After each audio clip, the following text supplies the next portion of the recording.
તો જય દ્વારકાધીશ, જય જવાન, જય કિસાન. તો મિત્રો આપણે ખંભાળિયા પાંજરાપોળ છે અને આપણે દેશી ખાતર બનાવે છે અને આવી કંઈક બેગ બનાવે છે અને આપણે સ્પેશિયલ આપણે વીણીથી વાવી શકીએ એવું ખાતર બનાવી દઈએ છીએ. અને ભાઈ આગળ આપણે ટોટલ માહિતી લઈ અને જો કે સાણની પ્રોસેસ હોય, પ્રોસેસમાં જો ટાંકામાં આપણે જીવામૃત છે, ગૌ કપડા અમુક બેક્ટેરિયા છે, એવા અલગ અલગ બેક્ટેરિયા અને બધું નાખીને બનાવે છે. જામ ખંભાળિયા પાંજરાપોળ છે ગાયુંનું. જોયા પણ લાઈવ ગાયું છે જ આપણે લાઈવ બેગ બનાવે છે ને લાઈવ બેગ આપણે ફરેની જ આપણે ડાયરેક્ટ જોવા આવ્યા છીએ અને 100% રિઝલ્ટ તમારે એમાં રિઝલ્ટમાં કંઈ જોવું ના પડે. તો કમ્પોસ્ટ ખાતરના ફાયદા આ બધા એમના ફાયદા છે. હમણાં આપણે ગાય પણ કંઈક જણાવશે ને આ એમની કંઈક બેગ છે. તો આપણા ભાઈ છે અને ભાઈ માહિતી આપશે. તો આપણે ખેડૂતોને સમજાવો કે આપણે શું શું ફાયદા છે અને કેવી રીતની તમારી પ્રોસેસ છે એના માટેનું જરાક થોડોક નાનો. ઓકે, મારું નામ કાનાભાઈ કારેખા છે ને અત્યારે અમે પાંજરાપુર ગૌશાળા શેઠ હરજીવનદાસ નરોત્તમદાસ પાંજરાપુર ગૌશાળા રામનાથ જામ ખંભાળિયામાં આવેલી છે.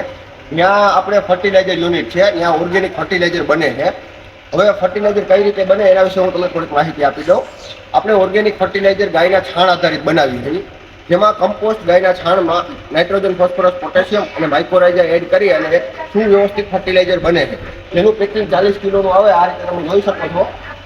અને આ રીતના દાણા ફોર્મ હોય છે, જેથી કરીને ખેડૂતોને ઓયણીમાં વાવવામાં કોઈ તકલીફ ના પડે અને કોઈ પણ ફર્ટિલાઇઝર સાથે મિક્સ કરીને વાવવું હોય તો વવાય અને એકલું વાવવું હોય તો વવાઈ જાય. આપણે બે ફોર્મમાં છે, એક આ દાણાદાર ફોર્મમાં છે અને એક પાવડર ફોર્મમાં. 40 કિલોનું પેકિંગ છે અને વિઘે આ એકલું નાખો તો એક થેલીનો ડોઝ છે અને પ્યોર 100% ઓર્ગેનિક છે અને નેચરલ પ્રોસેસથી બનેલું છે બધું. તો આપણે તમે કીધું એવી રીતના આપણે માનો કે કોઈ કેમિકલ કરતા હોય તો આને આપણે વીઘે એક થેલી નાખી છે અને માનો કે એને રિઝલ્ટ જોવા માટે વચ્ચે આપણે કદાચ 8-10 આંખ રાખી દઈએ તો આપણા રિઝલ્ટમાં કંઈ ફેર નહીં પડે ને? કેમિકલની સાપેક્ષે વ્યવસ્થિત ખેડૂત યુઝ કરે ને તો કેમિકલની સાપેક્ષે રિઝલ્ટમાં સારામાં સારો ફાયદો દેખાય. કેમિકલના લીધે જમીન ખરાબ થાય છે. એ જમીન ખરાબ થતી અટકાવી અને જમીનને સુધારવાનું કામ કરે. એટલે તમે એક સિઝન આખી વેઇટ કરી અને જોવો તો કેમિકલની સાપેક્ષે તમને રિઝલ્ટ સારું દેખાશે એન્ડમાં.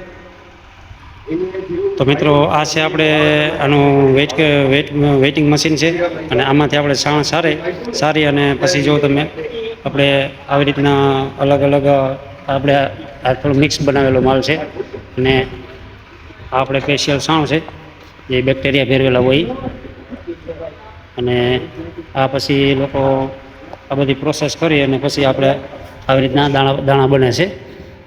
આ પ્યોર દાણા બને છે અને દાણા બનાવવાનું જો આવું કંઈક મશીન છે, આવી રીતના મશીન હોય અને આમાં બને છે અને ઝાયડેક્સ કંપનીના બેક્ટેરિયા નાખે છે.